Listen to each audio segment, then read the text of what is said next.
कमले लोग कहने दीवानी, कमले लोग कहने दीवानी। अल्लाह वसाई, वो आहनी खातून जिसने बड़े बड़े टायरेंट्स, प्रेसिडेंट्स और डिक्टेटर्स को या तो एक्सपोज कर दिया या झुका के अपने कदमों में गिरा दिया।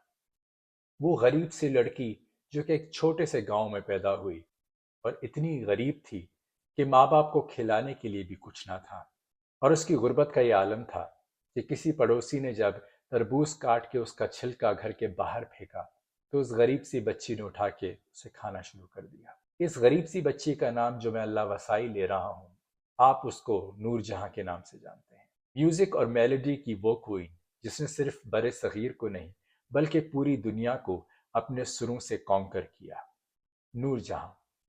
ये वो नाम है जिस पर मुझे ज्यादा बोलने की जरूरत नहीं है, और मैं जानता हूं कि बहुत से लोगों ने कई हजारों वीडियोस बनाए हुए हैं। अगर उसी बात में मैं एक और बात ऐड कर दूं तो कुछ बनता नहीं है। सूरज को चिराग दिखाने वाली बात जरूर होगी, लेकिन आज मैं नूरजहां की पर्सनैलिटी और पर्सनल लाइफ की एक ऐसी बात करने लगा हूं जो बहुत कम लोग जानते हैं। तभी मैंने बात यहीं से शुरू की कि ये वो खातून थी। She was an iron lady who had all the guts to look into the eyes of dictators and bring them down, चाहे वो अपने मुल्क के हों या मुल्क से बाहर हों या फिर बहुत बड़े उलमा और मुज्तहिद हों। मैं बात करने वाला हूं नूर जहां के एक ऐसे खत की जो कि उन्होंने खुमैनी को लिखा था। खुमैनी वो शिया लीडर जो उस वक्त अपने अरूज पे था, जिसके सामने दुनिया अपना सर झुकाए बैठी थी, जिसको इमाम से लेकर और न जाने क्या क्या खिताब दे दिए गए थे। पूरी मुस्लिम उम्मा का एक बहुत बड़ा सेक्ट यानी शिया उसकी उंगलियों पर नाच रहे थे, लेकिन नूर जहां के एक खत ने उसके चेहरे पर से नकाब नोच के उतार दिया। और वो खत क्या था उस पर हम बात करते हैं। उनके सफर के बारे में ज्यादा बात करने की जरूरत नहीं है। कहां से शुरू हुई, कहां खत्म हुई, there is no looking back. सिर्फ एक चीज नजर आती है और वो है कामयाबी और सुर और म्यूजिक और मेलोडी, जो कि आज भी लोगों के कानों में रस खोल रहे हैं। मैं सिर्फ इतनी बात करूंगा कि मैंने कहा था कि नूर जहां वो खातून है जिन्होंने डिक्टेटर, प्रेसिडेंट्स और बड़े बड़े टायरेंट मुल्लास को अपने कदमों में गिराया। नूर जहां जब इंडिया को छोड़ के पाकिस्तान की तरफ आई तो वो जानती थी कि वो बहुत बड़ी इंडस्ट्री और नाम को छोड़ के आ रही हैं। अगर वो इंडिया में रहती तो बॉलीवुड या फिर इंडियन फिल्म इंडस्ट्री उनको बहुत कुछ दे सकता था, लेकिन उन्होंने अपने घर लाहौर और पाकिस्तान को चुना। लेकिन पाकिस्तान आने के बाद इस आहनी खातून को ये मंजूर नहीं था कि वो किसी के सामने भी झुके। तो सबसे पहले मैंने कहा था कि बात करते हैं डिक्टेटर्स के बारे में। बल सभी को पता है कि फैज अहमद फैज की वो बहुत बड़ी दिलदादा थी और फैज साहब भी उनसे बहुत प्यार करते थे। यही वजह थी कि उन्होंने अपनी गजल मुझसे पहली से मोहब्बत मेरे महबूब ना मांग नूरजहां के नाम कर दी थी। लेकिन एक वक्त ऐसा आया कि वक्त के डिक्टेटर ने फैज अहमद फैज को, चूंकि वो सोच के नहीं लिखते थे और अपने कलम को किसी का गुलाम नहीं बनाते थे, इसलिए फैज साहब को गुलामी में भेज दिया गया और उनको कैद कर दिया गया। किस्सा तमाम, फैज साहब कैद में है और उनकी तमाम पोइट्री, शायरी और जो कुछ भी उनका कलाम है उस पर पाबंदी है। ऐसे में नूर जहां स्टेट की तरफ से एक बहुत बड़ा कॉन्सर्ट कर रही हैं। टिकट्स बिक चुके हैं, लोग आ चुके हैं, मजमा जमा है और एक शोर है और लोगों को और आंखों को बहुत बेताबी से इंतजार है कि नूर जहां कब आएंगी और अपने सुरों का जादू फैलाएंगी। तो नूर जहां से जब पूछा गया कि आज आप पहला नगमा या गीत कौन सा गाएंगी, तो नूर जहां ने कहा कि मेरा पहला नगमा होगा मुझसे पहली सी मोहब्बत मेरे महबूब न मांग। तो वहां बैठे हुए ऑर्गेनाइजर्स जो कि वहां की स्टैब्लिशमेंट के साथ थे, उन्होंने कहा कि ये नहीं हो सकता, आप ये गाना नहीं गा सकती हैं क्योंकि फैज साहब की शायरी के ऊपर पाबंदी है, तो आप उनका कोई भी कलाम नहीं गा सकती। तो नूर जहां डट गई और उन्होंने कहा कि अगर ये गाना नहीं होगा तो मैं गाऊंगी भी नहीं। And when finally the state, the establishment, the dictator had to give in to the strong woman, she came on the stage, she sang, और उनके गाने की वजह से फैज साहब को आज़ादी मिली। वेल आई थिंक इस किस्से के बारे में तो बहुत लोग जानते ही हैं। Second, presidents. किसी प्रेसिडेंट को अपने कदमों में कैसे झुकाया। नूरजहां की मोहब्बत करने वाले सिर्फ पाकिस्तान में नहीं हैं, बल्कि बॉर्डर पार ज्यादा हैं। لتا جی ان کو اپنا گرو مانتی تھی اور ساری زندگی یہ کہتی رہی کہ میں نے گانا نور جہاں سے سیکھا. بہت سی چیزیں ایسی تھیں جو مجھے نور جہاں نے سکھائیں، ایک بڑی بہن کی طرح. یہی وجہ تھی کہ یہ دو بہنیں، ایک مسلمان بہن اور ایک ہندو بہن، بٹوارے کے بعد بھی وقفاً فوقفاً کسی نہ کسی بہانے سے ملتی رہیں اور اپنے سروں کو ملاتی رہیں. لیکن ایک بار جب نور جہاں کو انڈیا بلایا گیا اور لوگ بڑے بےتاب تھے، بہت بڑا مجمع تھا اور ہر جگہ ان کے کانسرٹس ہو رہے تھے، فائنلی یہ پاکستان کی پہلی آرٹسٹ تھیں جن کو وہاں کے پریزیڈنٹ نے باقاعدہ دعوت دی کہ آپ میرے پاس آئیں اور ڈنر کریں. یہ بہت بڑا اعزاز تھا نور جہاں کے لیے. لیکن جب نور جہاں وہاں پہ گئیں، اس وقت کے پرائم منسٹر نے یہ فرمائش کر ڈالی کہ آپ میرے لیے کچھ گنگنا دیں یا گا لیں. کین یو امیجن کہ آپ ایک اسٹیٹ کی طرف سے گیسٹ ہیں اور آپ میں وہ اسٹرینتھ ہے، آپ میں وہ پاور ہے، آپ میں وہ ہمت ہے، آپ اس پریزیڈنٹ کی آنکھوں میں آنکھیں ڈال کے کہتی ہیں کہ آج میں آپ کی مہمان ہوں، میں آپ کے لیے نہیں گاؤں، لیکن جس دن آپ میرے مہمان بنے، میرا وعدہ ہے اس دن میں آپ کے لیے ضرور گاؤں گی. کبھی یہ ہو سکتا ہے کہ ملک کا سربراہ کسی آرٹسٹ سے فرمائش کرے کہ آپ میرے لیے گائیں اور وہ جواب دے دے، لیکن نور جہاں نے جواب دیا. And that is the reason I think she was an iron lady. Third, tyrant یا وقت کا ملا، جو کہ بہت سٹرونگ ہوتا ہے، بہت مضبوط ہوتا ہے. میں بات کر رہا ہوں امام خمینی کے بارے میں. ویل ان سے نہ ظاہری ملاقات ہوئی، نہ آمنا سامنا ہوا، نہ کبھی کوئی اور بات ہوئی. چھوٹی سی بریف ہسٹری. 70s کا اینڈ 80s کی دہائش کی شروعات، خمینی صاحب آ چکے ہیں اور پوری آب و تاب کے ساتھ سورج کی کرنوں کی طرف پھیلے ہوئے ہیں. خاص طور پہ جو شیعہ مسلم تھے ان میں ان کو بہت زیادہ اہمیت ملی اور بہت زیادہ مقام ملا، اور ان کو وہ اس وقت شاید وقت کا امام بھی کہنے لگ گئے اور وہ خود یہ کلیم بھی کرتے تھے. ایسے میں بہت سے اہل تشیع تھے جو ان سے انفلوئنس ہوئے. سب جانتے ہیں کہ نور جہاں بھی شیعہ تھی. اس پر میں ایک چھوٹی سی اور بات کہہ دوں کہ اکثر جتنے بھی گائکی کے گھرانے ہیں وہ آپ کو شیعہ ملیں گے. اس کی وجہ یہ ہے کہ جتنے بھی بڑے بڑے دربار تھے، جیسے کہ مغلوں کا دربار تھا، اس میں جتنے بھی سنگرز یا بڑے بڑے استاد تھے اس وقت کے، وہ سب شیعہ تھے اور وہ مغلوں کے دربار سے بھی انفلوئنس رکھتے تھے. اور مغلوں کا دربار جو کہ اسپیشلی آخری دور گزرا ہے وہ سب اہل تشیع تھی. یہی وجہ تھی کہ جتنے بڑے بڑے گائک تھے یا گائک گھرانے تھے وہ سب شیعہ تھے. اور یہی وجہ تھی کہ جتنی بھی وہاں پہ لڑکیاں جو کہ ڈانسنگ گرلز آتی تھیں وہ بھی سب شیعہ ہو گئیں، کیونکہ ان کے استاد، ان کو میوزک سکھانے والے وہی بڑے بڑے گائک تھے جو کہ درباروں میں گاتے تھے، اور درباروں تک رسائی بھی انہی گائکوں کی وجہ سے ان ناچنے والیوں کی ہوتی تھی. Anyways, coming back to Noor Jahan. Everybody knows that Noor Jahan was Shia too. Well, شیعہ ہونے کے ناطے وہ کسی سے الگ نہیں تھیں، بہت مذہبی تھیں. ان کی مجلسیں، ان کا گھر پہ لگا ہوا علم اور ان کے جو کہ نیاز ہوتی تھی خاص طور پہ محرم کے دنوں میں، وہ سبھی جانتے ہیں. محرم کے 10 دن ہو یا چیلم ہو، وہ بالکل بھی کسی بھی قسم کی گانے کی تقریب میں یا کسی بھی میوزیکل تقریب میں حصہ نہیں لیتی تھی. یہ بھی سب جانتے ہیں. اور نظر نیاز کا سلسلہ ان کے پاس چلتا تھا. Everybody knows about it. وہ ایک بہت ہی اسٹرانگ بلیور تھیں اپنے سیکٹ کی، یعنی شیعزم کی. یہی وجہ تھی کہ قلندر شہباز کے دربار پہ جانا، یہی وجہ تھی کہ بہت سارے گیت اور اس طرح کے قصیدے انہوں نے فلموں میں گائے جو کہ اسپیشلی حضرت علی کی شان میں ہوتے تھے. ولی یہ تو سبھی جانتے ہیں کہ نور جہاں شیعہ تھی اور وہ کچھ دوسروں سے الگ نہیں تھی کہ خمینی کے انفلوئنس میں نہیں آتی.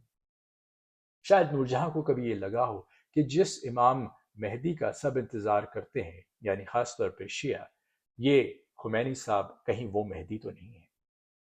نور جہاں نے یہ سوچنے کے بعد ایک فیصلہ کیا. انہوں نے کہا کہ میں ان کو ایک خط لکھوں گی اور میرے ذہن میں ایک سوال ہے جو میں خمینی سے پوچھنا چاہتی ہوں. اب ساتھ ساتھ میں یہ بھی بات کر دوں کہ خمینی صاحب جو کہ ظاہری بات ہے ایک مذہبی لیڈر تھے اور گانا بجانا، میوزک، میڈیا، اس کے وہ بالکل مخالف تھے. ایران میں میوزک پر اور میڈیا پر یا کسی بھی قسم کی اس قسم کی انٹرٹینمنٹ پر پابندی لگ چکی تھی کیونکہ اس کو گناہ سمجھا جاتا تھا. اور اسی انفلوئنس میں پاکستان میں بھی آگے چل کے بہت ساری ایسی سنگرز تھی جنہوں نے گانا چھوڑ دیا. اس میں سب سے بڑا نام وہ خوبصورت میلوڈیس آواز ہے، وہ خوبصورت معصوم اور پاکیزہ آواز ہے جس کو ہم نیرہ نور کہتے ہیں. انہوں نے بھی اسی وجہ سے گانا چھوڑ دیا تھا کیونکہ اس وقت کے مرجع اور اس وقت کے جو بھی شیعہ عالم تھے انہوں نے فتویٰ دینے شروع کر دیے تھے کہ گانا گانا بہت بڑا گناہ ہے. Anyway, coming back to नूर जहां ने सोचा कि खुमैनी साहब को खत लिख के एक सवाल किया जाए जो उनको बहुत परेशान कर रहा है। खत लिखा गया और किसी असर रसूख वाले इंसान के जरिए ये खत भेजा गया। I know before I go ahead and tell you the whole history कि खत कैसे पहुंचा और फिर क्या हुआ, उसके रिएक्शन में खुमैनी ने क्या कहा, खत में लिखा क्या हुआ था, मुझसे सबसे पहला सवाल ये किया जाएगा कि आपको ये हिस्ट्री कैसे पता है।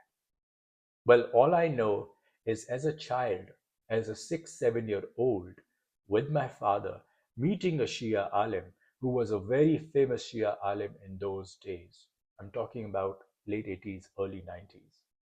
And उनके साथ बैठ के मेरे वालिद साहब की जो गुफ्तगू हुई उसमें उन्होंने बताया ये पूरा किस्सा कि किस तरह नूर जहां का खत उन्हीं आलिम के जरिए खुमैनी तक पहुंचाया गया था। वो आलिम कौन थे, उनका नाम मैं यहाँ नहीं ले सकता। जब खत लिखा गया और खत किसी की तवस्सुत से खुमैनी तक पहुंचाया गया, खुमैनी साहब को जब ये खत मिला और उन्हें ये खत पढ़ा तो उस खत में लिखा हुआ था, नूर जहां खुमैनी साहब से ये जानना चाहती थी, ये फतवा लेना चाहती थी। उन्होंने कहा कि मैं एक मशहूर गाने वाली हूँ, एक्ट्रेस भी हूँ, मैं फ़न की खिदमत करती हूँ, मेरी पूरी ज़िंदगी इसमें गुजरी है। मैंने फ़न को हमेशा इबादत की तरह समझा है और बहुत पाकीज़ा समझा है। मैं जब भी गाती हूँ तो मेरा ध्यान मेरे रब के ऊपर होता है। तो इस प्रोफेशन के ज़रिए, यानी इस गाने के ज़रिए जो कुछ भी मैंने कमाया है, क्या इस कमाई से मैं हज़रत इमाम हुसैन की न्याज कर सकती हूँ? न्याज कहते हैं उस नज़र को, या अल्लाह के नाम पे जो खाना किया जाता है मुहर्रम के दिनों में जो देगें उतारी जाती हैं उसको न्याज कहते हैं। बल जब ये सवाल खुमैनी साहब ने पढ़ा तो बड़े गरूर के साथ उन्होंने ये जवाब दिया जो कि बहुत ही हार्ट ब्रेकिंग, हार्ट रेंचिंग था। आई डोंट नो नूर जहां ने जब ये सुना होगा उनके दिल पे क्या गुजरी, लेकिन कोई भी शख्स चाहे वो इस फिक्र से ताल्लुक रखता हो या ना रखता हो उसको बुरा ही लगेगा। आई थिंक खुमैनी साहब ने अपने पूरी आबोताब व गरूर के साथ, चूंकि वो अपने आप को मज़हब का ठेकेदार समझते थे और शायद उस वक्त अपने आप को इमाम भी समझने लग गए थे, उन्होंने बड़े गरूर में ये जवाब दिया कि तुम्हारा जो प्रोफेशन है, तुम्हारा जो ये काम है, तुम्हारी जो कमाई है जो तुम अपने प्रोफेशन से कमाती हो, मेरी नज़र में इसकी कीमत एक सूअर के पेशाब के बराबर है। और जब ये इतनी नजस है तो तुम इससे हुसैन की न्याज कैसे कर सकती हो? जब इस खत का जवाब नूर जहां को मिला, कहते हैं कि नूर जहां बहुत तकलीफ में थी। शी वॉज हार्ट ब्रोकन, क्योंकि किसी मजहब के ठेकेदार ने अपने जूती के तले उनके एहसासात, उनकी रिस्पेक्ट और उनका अकीदा किसी आला शख्सियत के लिए जो उनके जज्बात थे, यानी इमाम हुसैन के लिए जो उनकी मोहब्बत थी, उसको कुचल दिया। उन्होंने जजमेंट पास कर दी क़यामत के दिन से पहले कि ये गलत है और ये कबूल नहीं होगा। खैर, नूर जहां ने उस बात को सुना और फिर मगन हो गई अपनी ज़िंदगी में और वो करने लग गई जो वो हमेशा करती थी, यानी सिंगिंग, और फिर मुहर्रम के दिनों में वो नज़र न्याज। और कहते हैं कि जब भी उनको वक्त मिलता था तो वो अक्सर इबादत किया करती थी। इस पूरे किस्से पर मुझे हज़रत ईसा का एक किस्सा याद आया कि जब हज़रत ईसा के पास उनके शहर के लोग एक औरत को घसीटते हुए, मारते हुए, पत्थरों की बरसात करते हुए लेकर आए और कहा कि हज़रत ईसा, ये औरत एक बद किरदार औरत है, ये औरत एक प्रोस्टिट्यूट है, हम चाहते हैं कि इसको सज़ा दी जाए और आप बताएं, फैसला करें कि इसको क्या सज़ा मिलनी चाहिए। सबसे पहले उस औरत के सामने खड़े हुए और उसको पत्थरों से बचाया और फिर मुस्कुरा कर कहा कि जिस शख्स ने कभी कोई गुनाह ना किया हो वो पहला पत्थर उठाए और उसको मारे।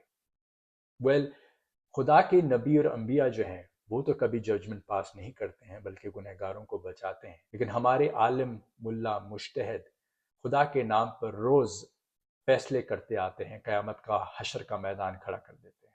नूर जहां के इस खत ने क्या कमाल किया, एक मजहबी फिगर जो अपने आप को वक्त का बादशाह समझता था या खुदा ही समझने लग गया था, उसके चेहरे से निकाब नोच के उतारा, क्योंकि जहां गरूर होता है, जहां जजमेंट होती है, जहां गुनाह और गुनहगार से नफरत की जाती है, नीचा दिखाया जाता है, वहां कभी खुदा नहीं होता है। खुदा हमेशा माफ करता है, खुदा मोहब्बत सिखाता है, खुदा नए रास्ते और मगफरत के रास्तों पर चलना सिखाता है। लेकिन अगर कोई शख्स खुदा की तरफ से ठेकेदार बन के ये ना कर सके तो समझ जाएं कि ये गलत रास्तों पर है। एंड इसका सबसे बड़ा जवाब तब मिला जब कई साल बाद نور جہاں جب اپنی زندگی کی آخری منزل پہ پہنچی تو کیا کمال تھا کہ 27 رمضان کی شب ان کی وفات ہوئی۔ کاش کہ خمینی زندہ ہوتا اور کاش کہ اس سے پوچھا جاتا کہ جس خاتون کو تم نے کہا تھا کہ تمہارا گانا، تمہارا ناچنا، تمہارا پیسہ کسی حساب سے قبول نہیں ہے اور اس پیسے سے تم نیاز نہیں کر سکتی ہو، وہ 27 رمضان کی شب، اس رات جس رات رحمت اور برکت کے دروازے کھلے رہتے ہیں، اور ہمارا یقین ہے کہ جو اس رات جاتا ہے اس کی بخشش ہوتی ہے، چاہے وہ کوئی بھی ہو، ایسی رات میں نور جہاں کو اس دنیا سے اس جہان میں منتقل ہونے کا دروازہ کیسے کھول کے دیا گیا۔ اسی بات میں طارق جمیل صاحب کو کوٹ کروں گا، کیونکہ اکثر میری جو بھی مذہبی لوگ ہیں یا مذہب کے ٹھیکیدار بنتے ہیں ان سے بنتی نہیں ہے، لیکن اگر ان میں کوئی کوالٹی ہو یا ان نے کوئی اچھی بات کی ہو تو اس کا ذکر ضرور کرنا چاہیے۔ طارق جمیل صاحب سے کسی نے سوال کیا تھا کہ نور جہاں کو 27 رمضان کی شب کیوں ملی، وہ ایک گانے والی تھی، وہ ایک ایکٹریس تھی، تو اس کے جواب میں انہوں نے کہا تھا کہ جاؤ اللہ کے اوپر بھی کیس کرو کہ اس نے ایسا کیوں کیا، اس نے ایسا کیوں کیا، اس کا جواب تو صرف رب ہی دے سکتا ہے، لیکن ایک بات تو طے ہے، اس رات جو بھی اس دنیا سے جاتا ہے وہ بخشش کا حقدار ہوتا ہے۔ Well, thank you so much for listening. I hope you enjoyed my video. آپ کیا سوچتے ہیں اس کے بارے میں، اور آپ کو کیا لگا نور جہاں ایسی خاتون جن کو میں آئرن لیڈی کہتا ہوں ان کے اس خط کو پڑھنے اور اس کے بارے میں جاننے کے بعد؟ Take care of your self. خدا حافظ.